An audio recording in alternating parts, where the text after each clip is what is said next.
Good morning, નમસ્કાર વિદ્યાર્થી મિત્રો. વેલકમ ટુ ફિઝિક્સ લેક્ચર ધોરણ 11 સાયન્સ, પ્રકરણ નંબર 9, જેમનું નામ છે ઘન પદાર્થના યાંત્રિક ગુણધર્મો. એના લેક્ચર નંબર 10માં આપણે મળીએ છીએ. વિદ્યાર્થી મિત્રો, આપણે લાસ્ટ લેક્ચરની અંદર લગભગ 5 દાખલા જોયા હતા, બરાબર, કે જે એક સૂત્ર ઉપર આધારિત હતા. આજે આપણે ત્યાંથી આગળ વધીએ છીએ. આજે આપણે દાખલા નંબર છે 11, બરાબર. સમજો, સરસ મજાનો દાખલો આપ્યો છે. ખેંચિયા વગરના 1 મીટર લંબાઈ ધરાવતા સ્ટીલના તારને, સ્વાધ્યાયના દાખલા નંબર 9.11, ખેંચિયા વગરના 1 મીટર લંબાઈનો તાર છે. ધ્યાન આપજો, આ 1 મીટર લંબાઈ છે. આની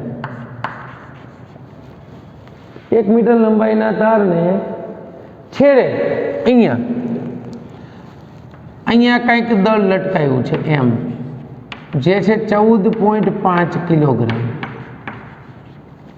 દળ લટકાવતા દળને જડિત કરેલું છે, તેને ઉધ્વ સમતલમાં. હવે આ તાર આમ લટકાયો હતો ને, એને આમ ફેરવવાનો છે બાળકો.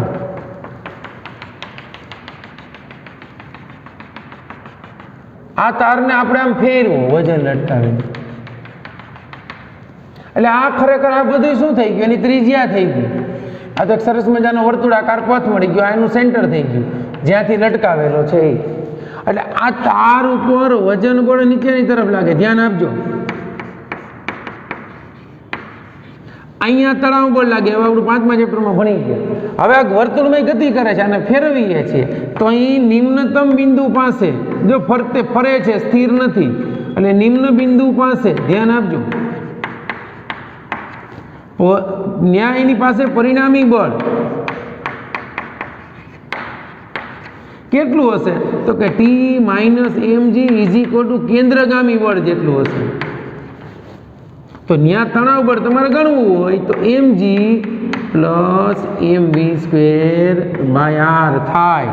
આ ખાસ જોજો, એટલું તણાવ બળ આ છેડે થાય. અહીંયા ગતિ કરે છે, આમ જાતો હોય કે આમ જાતો હોય. અહીંયા પરિણામી બળ જે છે ને, તણાવ બળ એટલું થશે, કારણ કે નીચે વજન બળ લાગે છે. આમ કેન્દ્રગામી બળ આમ જાતો હોય તો આમ જાતો હોય તો આમ. જે જાતો હોય ને આપણે કંઈ ફેર નથી પડતો. વર્તુળમય ગતિ કરે એટલે આપણને ખબર છે કે વર્તુળમય ગતિ માટે કયું બળ જરૂરી છે? તો કે કેન્દ્રગામી બળ. એટલે મેં અહીં પરિણામી બળ લખ્યું છે કે ત્યાં પરિણામી બળ ખરેખર કેટલું થાય? કે T - mg જેટલું છે. અને એ કેને કોણ પૂરું પાડે? તો કે કેન્દ્રગામી બળ. એના ઉપર જે આપણને તણાવ બળ મળી ગયું. હવે આગળ રકમમાં જોઈ શું થાય છે. ત્યાં કોણીય ઝડપ આપી છે ભાઈ. કોણીય ઝડપ આપી 2 પરિભ્રમણ પ્રતિ સેકન્ડ. તો આ તો W = 2, એક પરિભ્રમણ એટલે 2π એના છેદમાં સેકન્ડ. એટલે આપણને આપ્યું છે 4π રેડિયન પ્રતિ સેકન્ડ. એટલે W આપણને આપી દીધું. હવે એક સરસ મજાનો સંબંધ છે, V = R × ω. જોજો, R એટલે આ એટલે તારની લંબાઈ L થાય. તો હું અહીંયા V = Lω લખું તોય ચાલે, કોઈ ના પાડે નહીં, બરાબર. આડછેદનું ક્ષેત્રફળ આપી દીધું, એરિયા 0.065 સેન્ટીમીટર સ્ક્વેર આપ્યો છે બાળકો. ખાસ જોજો. એટલે આને આપણે પહેલાં તો મીટરમાં કન્વર્ટ કરવા પડે. 0.065 એને ગુણ્યા 10⁻⁴ મીટર સ્ક્વેર. ચાલો, આ એરિયાને આપણે મીટરમાં કન્વર્ટ કરી નાખ્યું. જ્યારે જડિત કરેલ દળ વર્તુળ માર્ગમાં નિમ્નતમ બિંદુ હોય ત્યારે લંબાઈના વધારાની ગણતરી કરવાની છે ભાઈ. મળી જ જાય ને, શું કામ ન મળે? આપણી પાસે બધું આવી ગયું. તમે જો, તણાવ બળ મળી ગયું, પછી ક્ષેત્રફળ આપ્યું છે, કુલ લંબાઈ આપી છે. તો હવે આપણને સૂત્ર તો એક જ છે, એ તો અત્ર તત્ર સર્વત્ર પ્રતિબળ વિકૃતિના સમપ્રમાણમાં. પ્રતિબળ એટલે F/A, young modulus Y, ΔL/L. નરમ લોખંડનો સ્ટીલનો તાર કીધો છે, ખેંચા વગર ધરાવતા સ્ટીલના તાર. આ સ્ટીલનો તાર છે. સ્ટીલના તાર માટે યંગ મોડ્યુલસ 2 × 10⁻11 પાસ્કલ. F એટલે તણાવ બળ T એના છેદમાં A is equal two young modulus delta L ના છેદમાં L. હવે આપણે જોઈએ છીએ delta L is equal two તણાવ બળ એને ગુણ્યા લંબાઈ એના છેદમાં આ છેદનું ક્ષેત્રફળ એને ગુણ્યા યંગ મોડ્યુલસ. પૂરું. હાલો આગળ વધો. સૂત્રમાં કિંમત મૂકતી જવાની એટલે આપણો જવાબ આવી જશે. Delta L is equal two તણાવ બળ ટી. તણાવ બળ ટી એટલે આ છે, ધ્યાન આપજો. અહીંયા થોડોક ફેરફાર આપણે કરીશું. શું? તો કે તણાવ બળ ટી માંથી એમ કોમન કાઢ લો એટલે જી મળ્યો. તો કે હા, વી એટલે શું છે? એલ ઓમેગા અને આર એટલે એલ. અહીંયા આપણને ખબર છે કે એલ બરાબર આર ની ભૂમિકામાં છે, તો અહીંયા એમ કોમન નીકળી ગયો. વી ની જગ્યાએ એલ સ્ક્વેર ઓમેગા સ્ક્વેર એના છેદમાં આર એટલે એલ. એટલે બાળકો આપણી પાસે ખરેખર તણાવ બળ એટલું થયું, g plus m common g plus L omega square. આ ખાસ જોજો, એટલું તણાવ બળ થયું. કેટલું? તો કે એમ કૌંસમાં જી પ્લસ એલ ઓમેગા સ્ક્વેર. બસ હવે કિંમત મૂકી દઈ. ચાલો તણાવ બળ કેટલું છે? તો કે એમ કૌંસમાં જી પ્લસ એલ ઓમેગા સ્ક્વેર એને ગુણ્યા એલ એના છેદમાં એને ગુણ્યા વાય ઓફ સ્ટીલ. કિંમત મૂકી દઈને સાદુરૂપ આપી દી. આપણે ક્યાં પૈસા ખર્ચવા હે? એમ આપણને આપ્યું હતું ને. હા, તો કે 14.5 કિલોગ્રામ. જી એટલે 9.8 પ્લસ છે એલ એટલે 1 મીટર, ઓમેગા એટલે 4 પાઈ નો સ્ક્વેર, વળી લંબાઈ પાછી 1 મીટર. એ એટલે આપ્યું 0.065 એને ગુણ્યા 10⁻⁴. વાય ઓફ સ્ટીલ તો આપણને હવે ગોખાઈ ગયો, 2 ગુણ્યા 10⁻11. લંબાઈમાં થતો વધારો હમણાં ફટ દઈને મળી જશે. ચાલો આપણે ક્યાં આમાં બીજી માથાકૂટ છે કે પહેલાં સરવાળો કરી નાખીએ ને. પહેલાં 4 ગુણ્યા 3.14 નો વર્ગ કરી નાખીએ. 4 ગુણ્યા 3.14 એ મળ્યા 4 ગુણ્યા 3.14 કેટલા મળ્યા? 12.56 એનો વર્ગ એટલે 157.75 એને ગુણ્યા 14.5 કરી નાખો. એટલે ઉપલું સાદુરૂપ પહેલાં લખું 2287. આ કેટલું મળ્યું?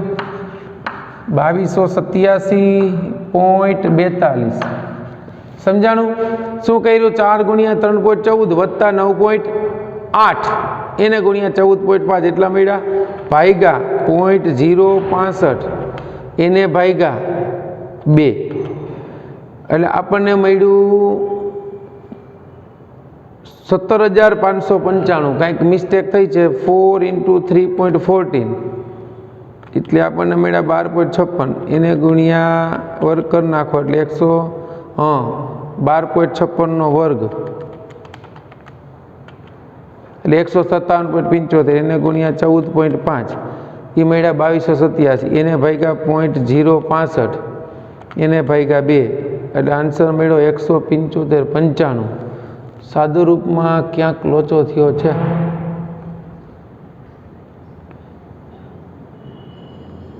ચાલો 175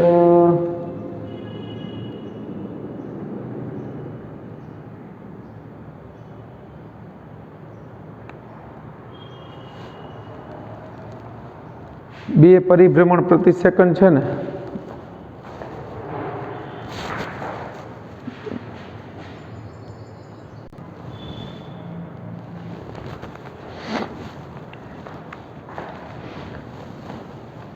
ઓકે, તો આનું સિમ્પલ સાદુરૂપ આપીએ તો delta L is equal two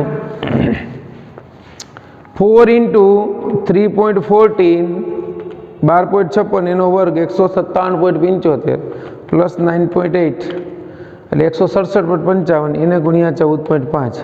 પેલા ઉપરનું આપણે સાદુરૂપ લખી નાખીએ. એ આપણને મળ્યું 2429.52 એટલે 53 કરી નાખો એના છેદમાં 0.065 એને ગુણ્યા 2 11 માંથી 4 જાય એટલે 10⁻+7 થાય. રેડી?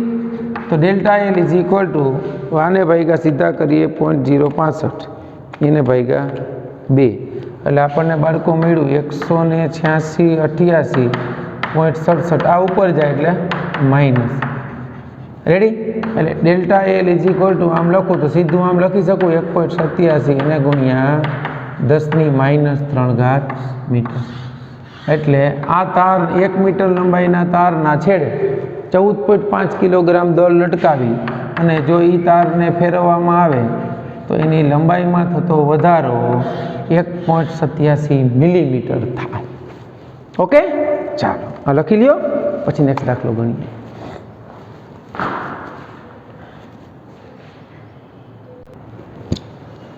ચાલો નેક્સ્ટ દાખલો છે સ્વાધ્યાયના દાખલા નંબર 9.12.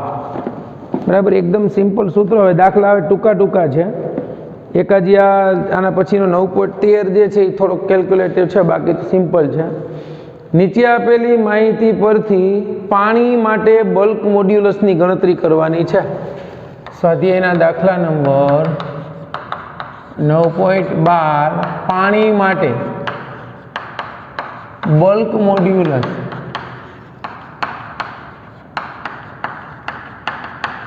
એની ગણતરી કરવાની કીધી છે. પ્રારંભિક કદ 100 લીટર, V1 બરાબર 100 લીટર છે. પહેલા એને મીટર ક્યુબમાં ફેરવીએ એટલે 10⁻³ મીટર ક્યુબ થાય. 1 લીટર બરાબર 10⁻³ મીટર ક્યુબ.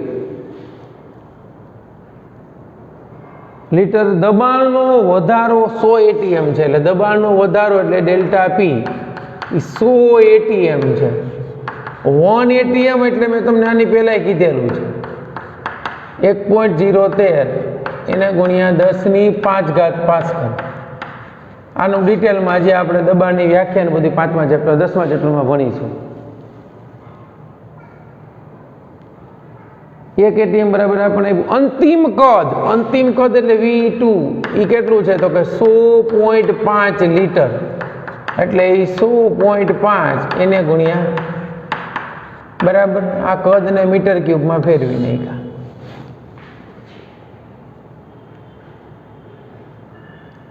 અચળ તાપમાને પાણી અને હવાના બલ્ક મોડ્યુલસની તુલના કરવાની છે. બલ્ક મોડ્યુલસ ઓફ વોટર અને બલ્ક મોડ્યુલસ ઓફ એર, એટલે એનો ગુણોત્તર લ્યો તો જ તુલના મળે ને. હવાનો બલ્ક મોડ્યુલસ આપણને ખબર છે બરાબર. બલ્ક મોડ્યુલસ ઓફ એર આપણને આપ્યો છે 1 × 10⁻⁴ એને ગુણ્યા 9ના ક્રમમાં આપ્યો છે. એટલે આ હવા માટે બલ્ક મોડ્યુલસ કેટલો થશે 10⁵ બરાબર. એ એર માટે લગભગ એટલો જ છે. 1 × 10⁻⁴ STPA × 10⁹ના ક્રમમાં. બરાબર, ચાલો હવે બલ્ક મોડ્યુલસ શોધવાનો છે. પ્રારંભિક અંતિમ કદ આપ્યા છે તો હવે આપણને ખબર છે શું થાય ભાઈ, તો કે પ્રતિબળ વિકૃતિના સમપ્રમાણમાં થાય. તો પ્રતિબળ જે છે એ વિકૃતિના સમપ્રમાણમાં થાય તો બલ્ક મોડ્યુલસ B લખો. વિકૃતિ કઈ આવશે? કદ વિકૃતિ ડેલ્ટા V ના છેદમાં V થઈ ગયું. હવે સિગ્મા બરાબર બલ્ક મોડ્યુલસ માટે શું લખીએ છીએ? દબાણ. કેમ ભાઈ? એના માટે P દરેક બિંદુ પાસે સમાન હોય, એકમ ક્ષેત્ર પરથી લાગતું પ્રતિબળ. એટલે સિગ્મા બરાબર P લખી શકીએ છીએ કે P બરાબર ડેલ્ટા P લખી નાખો તો આપણને કંઈ વાંધો નથી. આ bulk modulus B delta V ના છેદમાં V. ઋણ નિશાની લખતો નથી, લખવી તે છૂટ છે. હવે આપણે શોધવાનું શું છે? આમાં બલ્ક મોડ્યુલસ શોધવાનો છે. તો બલ્ક મોડ્યુલસ એટલે ડેલ્ટા P × V એના છેદમાં ડેલ્ટા V. હવે કદનો ફેરફાર શોધીએ, અથવા તો અહીં સીધું મૂકો તોય ચાલશે. આ મૂળ કદ V એટલે પેલું V1, આ કદનો ફેરફાર એટલે V2 - V1, એટલે આ તમને બલ્ક મોડ્યુલસ વોટર મળી ગયું. દબાણનો ફેરફાર આપ્યો 100 ATM 100 એને ગુણ્યા 1.013 એને ગુણ્યા 10⁵ પાસ્કલ એને ગુણ્યા પ્રારંભિક કદ 100 એને ગુણ્યા 10⁻³ એના છેદમાં V2 - V1 એટલે 100 - 5 -100 એને ગુણ્યા 10⁻³ પહેલાં તો ઉડાડ નાખો. હવે બલ્ક મોડ્યુલસ આપણને સીધો સિમ્પલ મળી જાય. Bulk modulus of water is equal two 1.013 આ 100 ને 100 એટલે 10⁴ અને આ 5 એટલે 10⁹. 1.013 એને ગુણ્યા 10⁹. 100.5 માંથી 100 જાય એટલે 0.5 પૂરું 0.5 એટલે આના કરતાં બમણું થઈ ગયું. નો ગણતરી કરો તો એ ખબર પડે ને. એટલે આ થઈ ગયું 2.026 એને ગુણ્યા 10⁹ પાસ્કલ. આ આન્સર જે મળ્યો બાળકો આપણને કેના માટે મળ્યો? તો તો આ મળ્યો બલ્ક મોડ્યુલસ ઓફ વોટર. હવે આપણને બલ્ક મોડ્યુલસ ઓફ વોટર આપ્યું છે, તો એની જગ્યાએ આપણે સરખામણી કરીએ બલ્ક મોડ્યુલસ ઓફ વોટર એના છેદમાં bulk modulus of air is equal two 2.026 એને ગુણ્યા 10⁹ એના છેદમાં આનો બલ્ક મોડ્યુલસ છે 10⁵. એટલે વોટરનો બલ્ક મોડ્યુલસ એના છેદમાં એરનો ઇઝ ઇક્વલ ટુ 2.026 ઇન્ટુ 10⁴. ખબર પડી? એટલે bulk modulus water is equal two 2.026 into 10⁴ into BA. એટલે આ એરના બલ્ક મોડ્યુલસ કરતાં લગભગ 10⁵ ટાઈમ થઈ ગયું. એટલે આપણે કહીએ છીએ કે હવાના અણુઓ વચ્ચેનું અંતર પ્રવાહીના અણુઓ વચ્ચેના અંતર કરતાં વધારે છે. એટલે બલ્ક મોડ્યુલસ હવાનો જે છે એ 10⁴ છે. બરાબર? આના કરતાં આનો એટલા ગણો થયો. ક્લિયર થઈ ગયું? તો આ બંનેના બલ્ક મોડ્યુલસની શું થઈ ગઈ? સરખામણી. ક્લિયર? એટલું અહીંયા આપણે એરનો લખ્યો એટલે -5 ઉપર જાય માઇનસ થઈ ગઈ, તો કેટલો જવાબ આવ્યો? 10⁴ ટાઈમ. એટલે હવાના અણુઓ જે છે એની દબનીયતા વધારે છે. હવાના અણુઓની દબનીયતા વધારે છે એટલે કદનો ફેરફાર કેવો થાય? વધારે થાય. એટલે એના બલ્ક મોડ્યુલસ જે છે એ ઓછો હોય, એટલે એની દબનીયતા જે છે એ ઘણી બધી વધારે છે. એટલે હવા જે છે એ પાણી કરતાં ઘણી બધી દબનીય છે. પ્રવાહી જે છે એટલું દબનીય નથી. ક્લિયર? ચાલો લખી લ્યો, પછી આગળ દાખલો ગણીએ.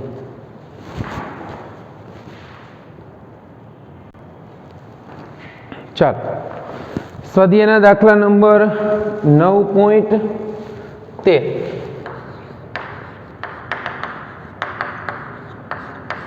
ધ્યાન આપજો, સરસ મજાનો દાખલો આપ્યો છે. જે ઊંડાઈએ દબાણ 80 ATM હોય, જે ઊંડાઈએ એટલે કઈ છે આપણને ખબર નથી. જો આ ઊંડાઈ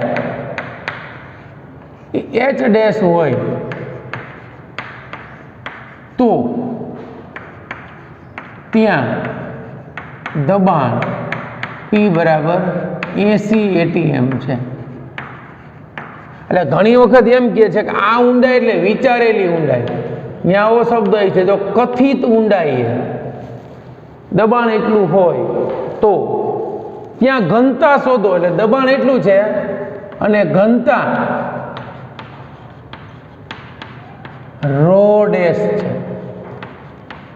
તથા દબાણ બદલાનું તો કદ V' છે.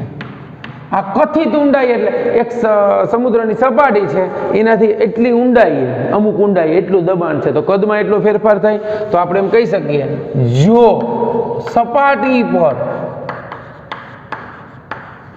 કદ V અને ઘનતા ρ હોય અથવા તો છે તો આપણે કહી શકીએ કે ઘનતા બરાબર દળના છેદમાં કદ. એના ઉપરથી કથિત ઊંડાઈ એ ઘનતા, એટલે દળમાં કાંઈ ફેર નથી પડવાનો, કદ બદલાય છે V'. હવે એટલું તમને કહી દીધું મેં. હવે આમાં શોધવાનું શું છે? તો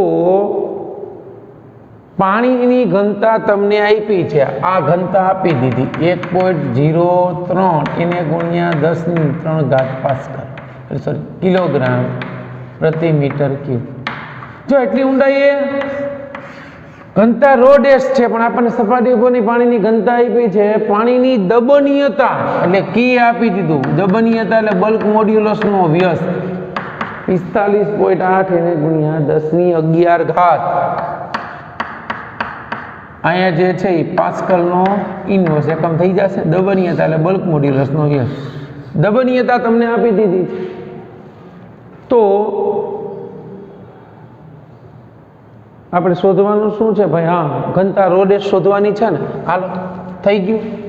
આ ρ' શોધવાની છે, આ ρ છે. તો હવે બલ્ક મોડ્યુલસ આપણને આપ્યો કહેવાય ને, 1/β આપ્યો છે, કે આપી દીધો છે. તો હવે આપણને ખબર, પ્રતિબળ જે છે વિકૃતિના સમપ્રમાણમાં હોય ભાઈ. પ્રતિબળ વિકૃતિના સમપ્રમાણમાં હોય તો પ્રતિબળ ઇઝ ઇક્વલ ટુ વિકૃતિ એટલે અહીંયા આપણે લખશું બલ્ક મોડ્યુલસ B, અને વિકૃતિ એટલે શું લખશું? ડેલ્ટા V ના છેદમાં V. અને આ પ્રતિબળ એટલે દબાણ થઈ ગયું. દબાણ તો આપણને આપી દીધું છે. રેડી. હવે બલ્ક મોડ્યુલસ એટલે દબાણીયતાનો વ્યસ્ત થઈ ગયો એટલે હું આમ લખી શકું K = 1/B.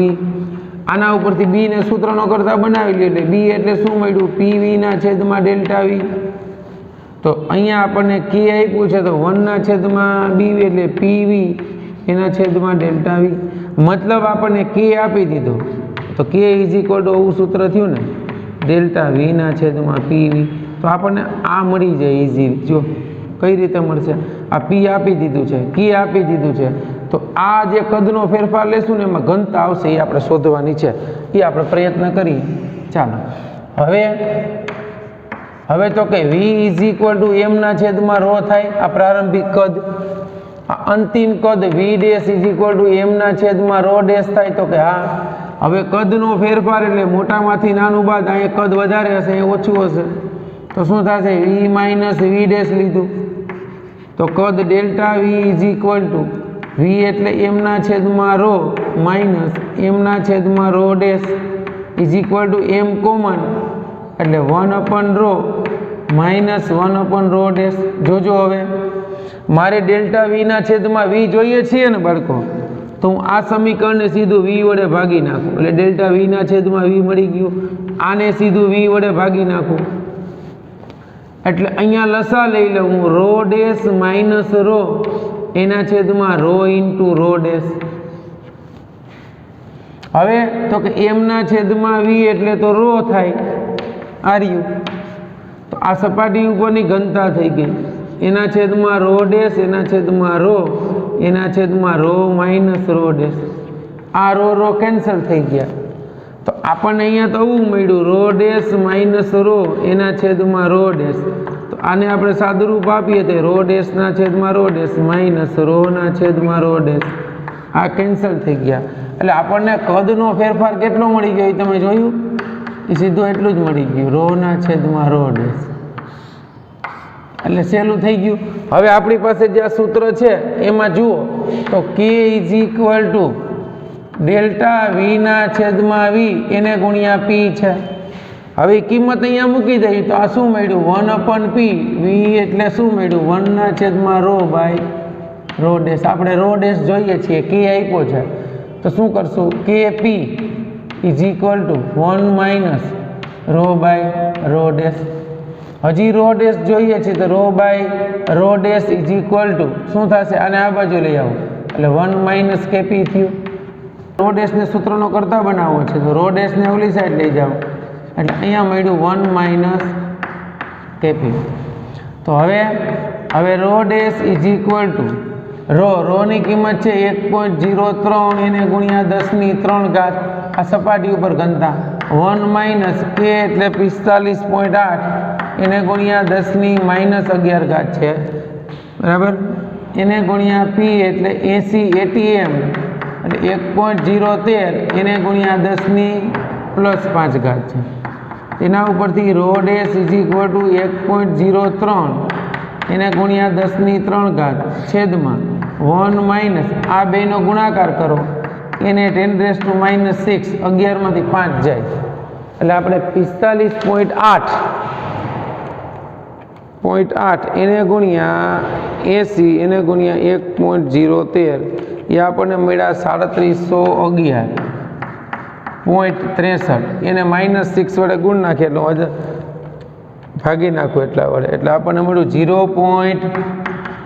1.03 એને ગુણ્યા 10⁻³ એના છેદમાં 1 - 0.003711 1 માંથી એટલા બાદ કરી નાખીએ એ મળ્યા 99.62 એટલે 1.03 એને ગુણ્યા 10⁻³ છેદમાં 0.9962 1.03 ભાગ્યા 0.9962 એ આપણને મળશે 103 એટલે ρ'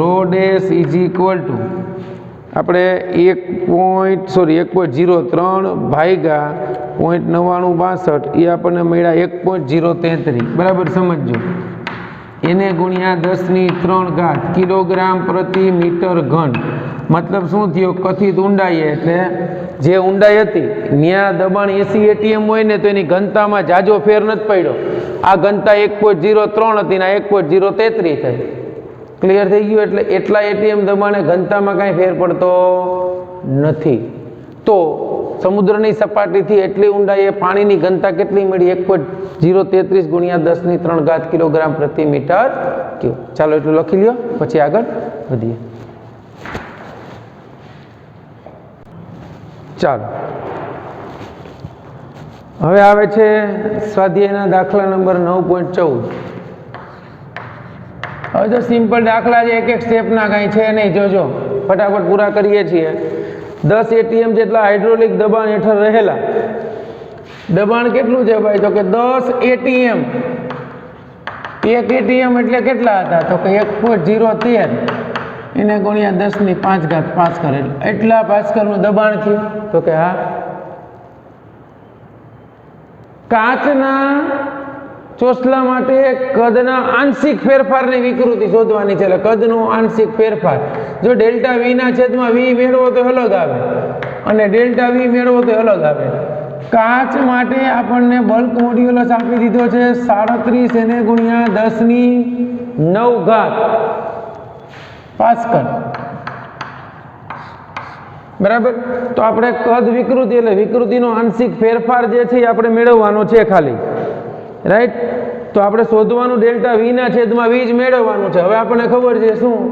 તો કે પ્રતિબળ વિકૃતિના સમપ્રમાણમાં હોય એટલે પ્રતિબળ = બલ્ક મોડ્યુલસ. અહીંયા કદ વિકૃતિ ΔV ના છેદમાં V અને આના બરાબર P. એટલે P બરાબર B ΔV ના છેદમાં V. જો વિકૃતિનો આંશિક ફેરફાર કીએ તો સીધું P/B મળી ગયું. તો કે હા. P કેટલું છે? તો કે 10 એને ગુણ્યા 1.013 એને ગુણ્યા 10⁵ પાસ્કલ એના છેદમાં એનો બલ્ક મોડ્યુલસ 37 ગુણ્યા 10⁹. એટલે આ તમને જે મળ્યું ધ્યાન આપજો, એ સીધું ΔV ના છેદમાં V મળી ગયું. સાદુરૂપ આપીએ આનું 10 ગુણ્યા 1.013 ભાગ્યા 37 કેટલું મળ્યું? 0.273 એને ગુણ્યા 10⁻⁴. ક્લિયર થઈ ગયું? એટલે હવે આ તમારે માનો કે આમ ગણવું હોય ΔV ના છેદમાં V ટકાવારીની અંદર તો 0.273 એને ગુણ્યા 10⁻²% થઈ ગયા. આને ગુણ્યા 100 કરી નાખો એટલે પ્રતિશત ફેરફાર મળી ગયો. તો પ્રતિશત ફેરફાર કેટલો મળ્યો? 0.0027%. સમજાણું? હવે માનો કે ΔV ખાલી શોધવાનું કે તો ΔV = કેટલું થાય? 0.273 એને ગુણ્યા 10⁻⁴ એને ગુણ્યા V. તમારી પાસે પ્રારંભિક કદ હોય તો કદનો ફેરફાર મળી જાય. અહીં તો આપણને આપ્યું નથી. રેડી? ચાલો. આ 9.14 ત્રણે ત્રણ દાખલા આવ્યા છે. 9.15 જુઓ. એમાં શું કહ્યું છે આપણને? 10 સેન્ટીમીટર લંબાઈની કિનારીવાળા તાંબાના નક્કર સમઘન માટે, બરાબર, 10 સેન્ટીમીટર લંબાઈ છે. આગળ દાખલો હવે ગણ્યો હતો એલ્યુમિનિયમ માટે, લંબાઈ એટલી છે, બરાબર. એના માટે એટલા પાસ્કલ હાઇડ્રોલિક દબાણની અસર હેઠળ કદ સંકોચનની ગણતરી કરો. એટલું દબાણ આપી દીધું આપણને 7 × 10⁶ પાસ્કલ. એટલા દબાણ હેઠળ કદ સંકોચન એટલે ΔV આપણે શોધવાનું છે, બરાબર. સોરી, આંશિક હાઇડ્રોલિક દબાણની અસર હેઠળ કદ સંકોચનની ગણતરી કરો. યસ, આપણે ΔV શોધવાનું છે. ચાલો, તો પ્રતિબળ જે છે એ વિકૃતિના સમપ્રમાણમાં થાય. તો કે હા. તો પ્રતિબળ એટલે શું થશે? અહીંયા બલ્ક મોડ્યુલસ ΔV ના છેદમાં V થઈ ગયું. તો અહીંયા બલ્ક આપણે V શોધવાનું, ΔV = સિગ્મા V એના છેદમાં V. સિગ્મા એટલે P, PV ના છેદમાં બલ્ક મોડ્યુલસ B. તો ΔV = દબાણ આપણને આપી દીધું 7 × 10⁶. પ્રારંભિક કદ આ 10 સેન્ટીમીટરનું સમઘન છે તો એનું કદ 10 એટલે એનું કદ કેટલું થઈ ગયું? 10⁻³ સેન્ટીમીટર ક્યુબ. એટલે આનું કદ તમે ગણો એટલે 10⁻³ એને ગુણ્યા 10⁻⁶ મીટર ક્યુબ. એટલે આનું પ્રારંભિક કદ થશે 10⁻³ મીટર ક્યુબ. આ ખાસ ધ્યાન રાખજો, લોચા ન થાય. અને પ્રારંભિક કદ એટલું મીટર ક્યુબમાં થયું, તો પ્રારંભિક કદ 10⁻³ લખી નાખો. છેદમાં બલ્ક મોડ્યુલસ કેટલો આપ્યો છે આપણને? ક્યુ છે કોપર છે ને, તો કોપર માટે બલ્ક મોડ્યુલસ આપણને ખબર છે, એનો કોપરનો બલ્ક મોડ્યુલસ જો કોપર માટે bulk modulus of copper is equal two, જો ઓલો એને યંગ મોડ્યુલસ છે બરાબર, એ બલ્ક મોડ્યુલસ એટલો છે, તો આ બલ્ક મોડ્યુલસ થઈ ગયો. તો અહીં સીધી કિંમત મૂકી દઈ બીની, તો delta V is equal to 7 into 10⁻³ એના છેદમાં બલ્ક મોડ્યુલસ 1.4 ઇન્ટુ 10⁻11, એટલે કદનો ફેરફાર 10 ઉપર વહી ગયો એટલે 70, 14×5 = 70, 5 × 10⁻8 મીટર ક્યુબ. ધ્યાન આપજો, આ કદનો ફેરફાર થયો. હવે તમને અહીંયા સેન્ટીમીટર ક્યુબમાં કહીએ તો 5 ઇન્ટુ 10⁻² સેન્ટીમીટર ક્યુબ થઈ ગયું, કારણ કે 10⁻6 મીટર ક્યુબ એટલે સેન્ટીમીટર ક્યુબ થઈ ગયા, is equal two 0.05 centimetre cube. તો સીધો એટલો આન્સર આવી શકે. રેડી? ચાલો નેક્સ્ટ. હવે જો બલ્ક મોડ્યુલસમાં તમે ઋણ નિશાની રાખો તો ચાલશે, તો આપણે ઋણ એમને રાખીશું એટલે ઘટાડો સૂચવું. ચાલો અસ્વાધ્યાયનો લાસ્ટ દાખલો છે 9.16. એમાં એવું કહ્યું છે કે 1 લીટર પાણીનું કદ સંકોચન 0.10% સંકોચન કરવા માટે તેના ઉપર દબાણનો કેટલો ફેરફાર કરવો પડે. એટલે આપણે દબાણનો ફેરફાર શોધવાનો છે. અહીં કદ સંકોચન કેટલું કીધું છે ભાઈ? કદ સંકોચન બરાબર 0.1%. તો દબાણનો ફેરફાર શોધવાનો છે, કદનો ફેરફાર એટલો કરવો છે.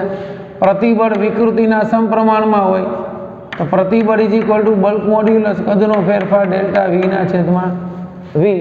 આ કદ આ એટલે શું થઈ ગયું? દબાણ ડેલ્ટા વી ના છેદમાં વી.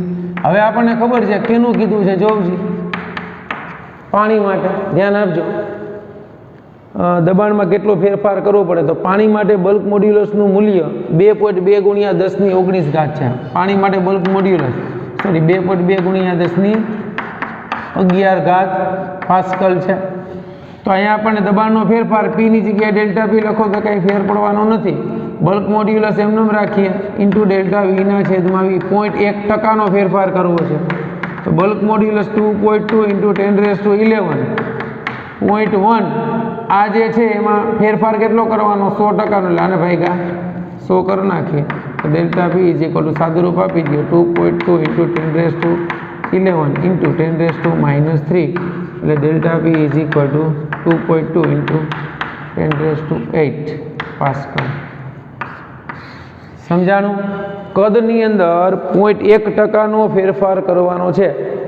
જો ટકા એટલે અહીંયા આપણે ફેરફાર જે છે એ સ્વરૂપમાં છેદમાં લીધા. શું કામે? ગુણાકારમાં નથી લીધા બરાબર. 2% એટલે શું થયું? 2/100 એટલે ફેરફાર 0.02 થયો. આ ફેરફાર ડેલ્ટા વી ના છેદમાં વી છે. આ પર્સન્ટેજમાં લીધું હોય બે બાજુ 100 વડે ગુણવા પડે, પરંતુ આપણે ડેલ્ટા વી ના છેદમાં વી લીધું માટે 100 વડે ભાગ્યા, એટલે આપણને દબાણનો ફેરફાર કેટલો મળી ગયો? 2.2 × 10⁸. ઓકે બાળકો, તો અહીંયા આ ચેપ્ટર જે છે એ અહીંયા આપણે પૂરું કરીએ છીએ. The end. બરાબર, બધાને heartily best of luck. Next chapter આપણે સ્ટાર્ટ કરશું, ચેપ્ટર નંબર 10, જેમનું નામ છે તરલનું મિકેનિક્સ. બરાબર છે? એટલે આપણે જે અત્યાર સુધી ભણ્યા ગયા એ ઘન પદાર્થના યાંત્રિક ગુણધર્મો ભણ્યા હતા. હવે આપણે છે એ તરલના યાંત્રિક ગુણધર્મો. તરલની વ્યાખ્યા મેં તમને આપી હતી. તરલ એટલે શું? વહી શકે એવું દ્રવ્ય. ઓકે, તો એના વિશેની ચર્ચા આપણે નેક્સ્ટ લેક્ચરમાં કરીશું. ચેપ્ટર નંબર 10 સ્ટાર્ટ કરીશું. ચાલો, બેસ્ટ ઓફ લક.